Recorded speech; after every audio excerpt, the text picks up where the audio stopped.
थोड़े बहुत तो होते रहता है, नहीं आता है, कोई गुस्सा में भी रहता है, लेकिन हमको असंतोष तो मुझे नहीं देखा है, सब जगह उत्साह है ऐसा। सर एक सवाल है कि यूपी में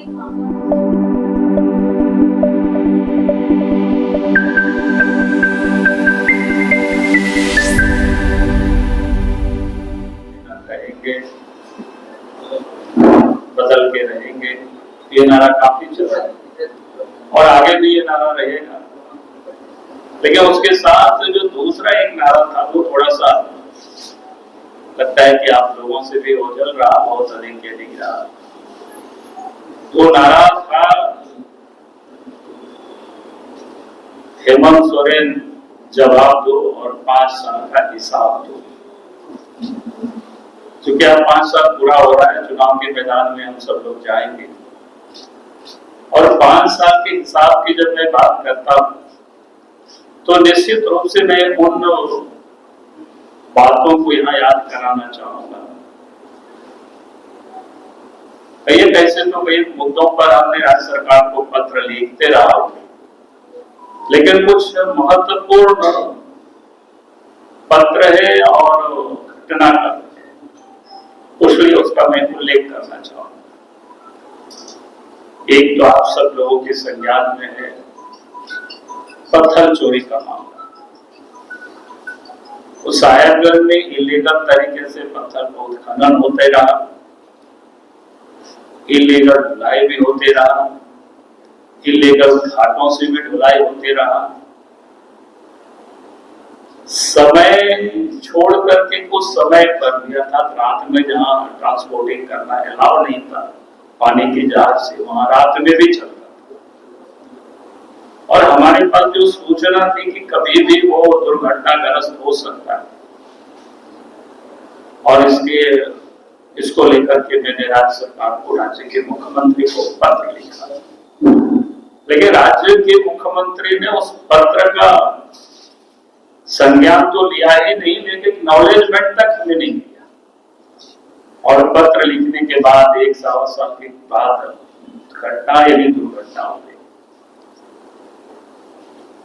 पूरे मामला आप सब लोगों के संज्ञान में है। उसके बाद फिर जांच हुआ तो पता चला कि हजारों करोड़ की घोटाला उस साहेबगंज में पत्थर खदानों का कोई मिलेगा। अभी भी जांच चल रहा है, कई लोगों के ऊपर केस है। दूसरा आप सब लोगों के संज्ञान में है, आज आ गया होगा कोयला को लेकर के, जो धनबाद में जिस प्रकार से कोयला की चोरी हेमंत सोरेन के राज्य में हो रहा था, यानी पिछले सारे रिकॉर्डों को तोड़ते हुए उन्होंने एक कीर्तिमान स्थापित किया। इसको कह सकते हैं बेहताशा कोयला की चोरी। और कोयला की चोरी मैं कहूंगा कि सरकारी संरक्षण में हुआ, और किस प्रकार से सरकार के संरक्षण में हुआ, सरकार ने किस प्रकार से वहां पर जो दागी अफसर थे, कमजोर का तो नहीं बल्कि चोरी करने वाला जो सरकार या डकैत कह सकते, इस प्रकार के अफसरों को वहां पर पदस्थापित किया गया। आप सबको ध्यान में है उस समय कई बार हमारे पार्टी की ओर से धरना प्रदर्शन हुआ धनबाद में, हम खुद भी गए थे और मैंने वहां भी कहा था लोगों से, और संभव क्या इस हॉल में भी कई बार मैंने आप सब लोगों के समक्ष प्रेस को भी संबोधित किया है, और राज्य के मुख्यमंत्री को बजाता मैंने पत्र भी लिखा था। एक एसपी हुआ करते थे पलामू में, और पलामू में जब वो एसपी हुआ करते थे वहां एक बड़ा ऐसा घटना जो हृदय विदारक दर्दनाक घटना, एक बिहार के परिवार थे जो छत्तीसगढ़ में उनका बेटे रहते हैं, और वहां से लौट रहे थे और गाड़ी सहित उसको अपहरण कर लिया गया। तो बुजुर्ग भी और ड्राइवर भी। और उसके बाद उनके बेटा को टेलीफोन किया गया कि भाई आप पैसा दीजिए, नहीं तो आपके पिताजी को आप लोग मार देंगे। फिर वो बेचारा दौड़े दौड़े आए, पलामू के एसपी से संपर्क किए। एसपी ने आश्वासन भी दिया और फिर किसी प्रकार से जो अपराधियों ने पैसा मांगा था तो उसके लिए उन्होंने जुगाड़ किया और एसपी को कहा कि भाई चलिए, और फिर दो गाड़ी पुलिस के गए साथ में और इन लोगों का भी एक गाड़ी था। उन्होंने आपको देखा, घटना बताई, इस था कि पूरे मामले की सीबीआई जांच होनी चाहिए क्योंकि वहां कोयला की चोरी सरकार पदाधिकारियों के संरक्षण में हो रहा है। और आज मुझे प्रसन्नता है, मैं हाईकोर्ट को बधाई देना चाहूंगा क्योंकि हम सब लोग आवाज उठाते रहे। राज्य सरकार ने तो कभी भी उसकी जांच की, कभी उन्होंने कोई कदम नहीं उठाए, बल्कि ऐसे अपराधी में जो शामिल अफसरों को बिठा करके रखा। आज हाईकोर्ट ने उसकी सीबीआई जांच की अनुशंसा जानकारी मिल रही है, तो उससे बड़ी प्रसन्नता है। हाईकोर्ट को मैं बधाई दूंगा और मैं ये समझता हूं कि भाई इसकी जो सीबीआई की जांच होगी तो दूध का दूध, पानी का पानी हो जाएगा। आज भी मैं हेमंत सोरेन जी से कहता हूं, अगर अपने आप को कहते हैं कि भाई हम पाक साफ है, हम कहीं भी शामिल नहीं है, तो इस प्रकार के जितने भी अफसर वहां पदस्थापित रहे, कोयला की वहां चोरी होती रही। आज तो सीबीआई ने जांच के आदेश दे दिए, सीबीआई जांच करेगी तो सब पता चलेगा। लेकिन आज भी उनको कार्रवाई कर देना चाहिए, ऐसे लोगों को सस्पेंड कर देना चाहिए, उनके ऊपर एफआईआर लॉन्च कर देना चाहिए। और नहीं तो यही माना जाएगा कि इस कोयला की लूट में, इस चोरी में हेमंत सोरेन की संलिप्तता है। और जब मैं कहता हूं कि हेमंत सोरेन की संलिप्तता है चोरी में, तो उसको बड़ी चोट आता है। पिछले दिन आप सबने देखा कि रांची के क्या आधा दर्जन के थाना में मेरे विरोध से एफआईआर कर दी। आप सबने देखा, आज मैंने अखबार में, किसी अखबार में मैंने पढ़ा कि जमशेदपुर के कोई मानपुर थाना में भी शायद हमारे ऊपर एफआईआर कर दिया। फिर कोई बात नहीं, हेमंत सोरेन की तो आदत ही यही है। पहले भी आप सब लोगों ने देखा, जो सरकार के विरोध में, चाहे मीडिया के लोग हो, चाहे प्रिंट मीडिया हो, चाहे इलेक्ट्रॉनिक मीडिया हो, जो लोग सरकार के विरोध में लिखता है, सरकार के विरोध में दिखाता है, सरकार के विरोध में बोलता है, वैसे लोगों के ऊपर केस भी करते हैं, जेल में भी डालते हैं। ऐसे कई लोग हैं, मैं किसी का नाम नहीं ले रहा हूं, आप सब लोग समझदार लोग हैं, सब समझते हैं। तो सरकार किस प्रकार से पुलिस प्रशासन को टूल्स की तरह यूज करते हैं, उपयोग करते हैं, ताकि सरकार के विरोध में कोई भी आवाज हो, उस आवाज को दबाया जाए। सरकार के विरोध में लिखने वाले, बोलने वाले व्यक्ति को कमजोर किया जाए, उनको डराया जाए। इसलिए मैं हेमंत सोरेन जी से कहूंगा कि वे अब समय आ गया है, आप तो जवाब देना होगा हेमंत सोरेन जी को, और 5 साल का हिसाब देना। जितना आपने लूटा है उसको पाई पाई करके उसको वसूला जाएगा। भला इसमें है, अब इस प्रकार की जितनी भी गड़बड़ी हुई है, जितने भी सारे पत्र को मैंने लिखा है, अगर आप उस पर जांच करेंगे तो मैं समझता हूं कि आज भी राज्य की जनता को लगेगा कि हाँ साहब वास्तव में ये ईमानदारी से काम कर रहे हैं।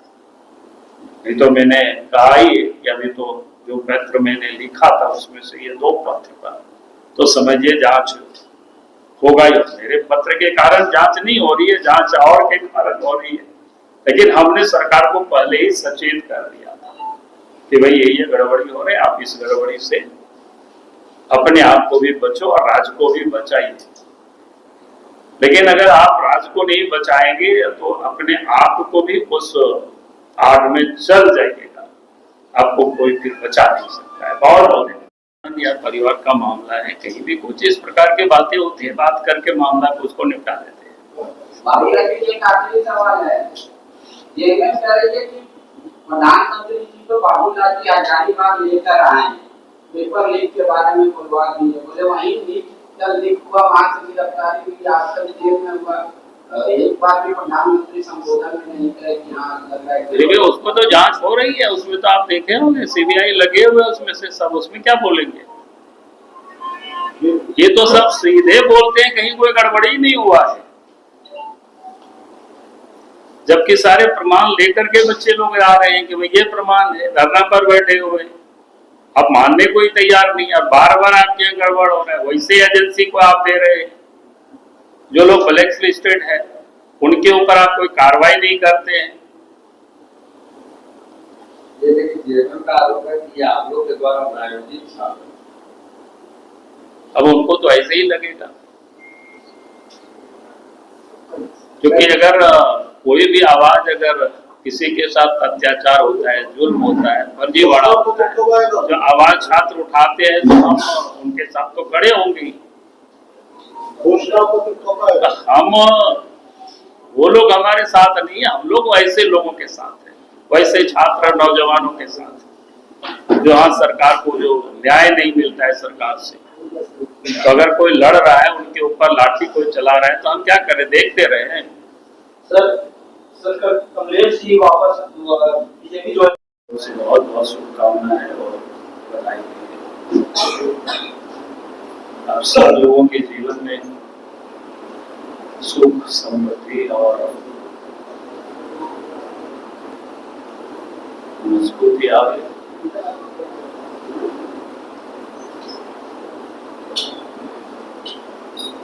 और साथ ही मैं आज एक प्रकार से कल 2 अक्टूबर को परिवर्तन यात्रा का समारोह कल हजारीबाग में हुआ। देश के प्रधानमंत्री आदरणीय नरेंद्र मोदी जी शामिल रहे। यात्रा 20 तारीख से प्रारंभ हुआ था, जिस दिन देश के गृह मंत्री थे और बाद की यात्रा के प्रारंभ में देश के रक्षा मंत्री, फिर देश के स्वास्थ्य मंत्री और राष्ट्रीय अध्यक्ष, यानी इस प्रकार के देश के सभी प्रमुख नेताओं ने उस यात्रा में शिरकत किया।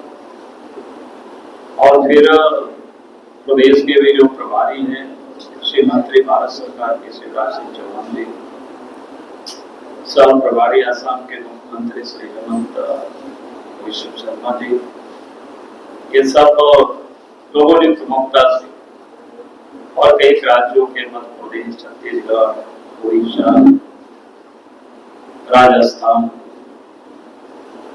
राज्यों के मुख्यमंत्रीगण ने भी इस यात्रा को एक ताकत, एक मजबूती दी। मैं उन सबको भी और खास करके आप सब लोगों ने भी काफी स्थान दिया अपने अपने चैनलों में, आप सबको भी बहुत बहुत बधाई, बहुत बहुत शुभकामनाएं, बहुत बहुत धन्यवाद। और हम सब लोगों ने उस समय एक नारा तो आप सब लोगों ने काफी प्रमुखता से दिखाया भी